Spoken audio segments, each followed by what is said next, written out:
Greater Good Radio. Connect, learn, heal, and grow. When you initially were sent in to turn around these banks, the morale, I'm going to assume, was pretty low. Is that correct? Or lower. Oh, yeah. So what do you do in that circumstance? What are the first things that you do? How do you strategize this? And what do you do in that situation? If I may give you an example, it'll go for a couple minutes.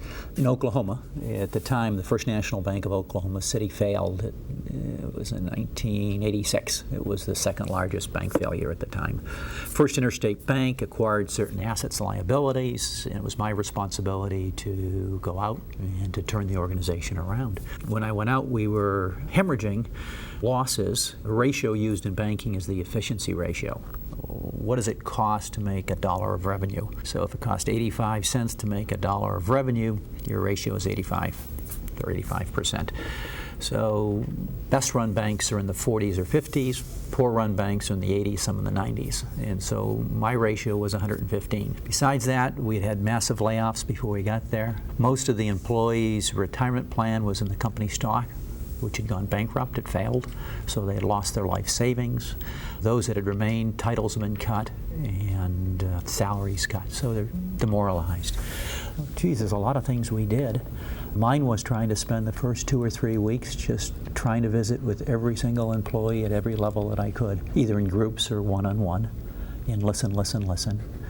And I'll tell you a quick story. Bob Huffman was one of the officers of the bank, and what we did early on was to put a group of employees together, officers of the bank, to come up with what do we want our core values to be.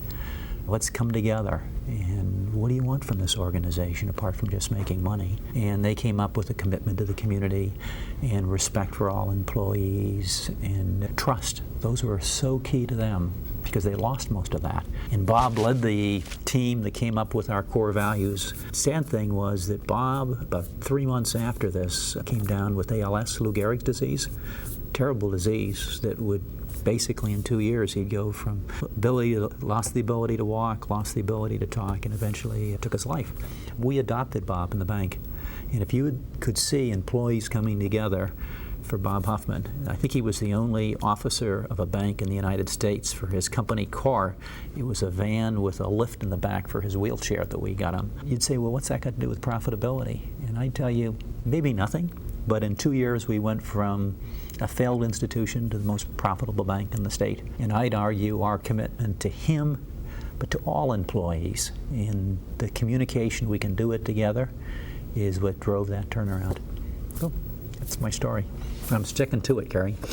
It sounds like building a relationship, whether it's a marriage, boyfriend and girlfriend, or a friendship, I mean, it all follows even in the employer and employee relationship as well. It's all about relationships. Is that what you're saying?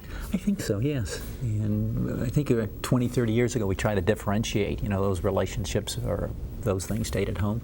And I'd argue that not that you permit anything at the office, but to understand that people do have emotions and that those relationships of trust among employees and the reporting relationship, ethics, values are critical to the success of a relationship at home, and they're critical to the long-term success of a company.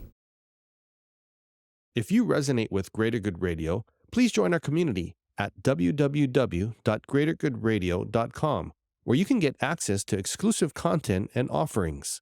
Hope to see you soon.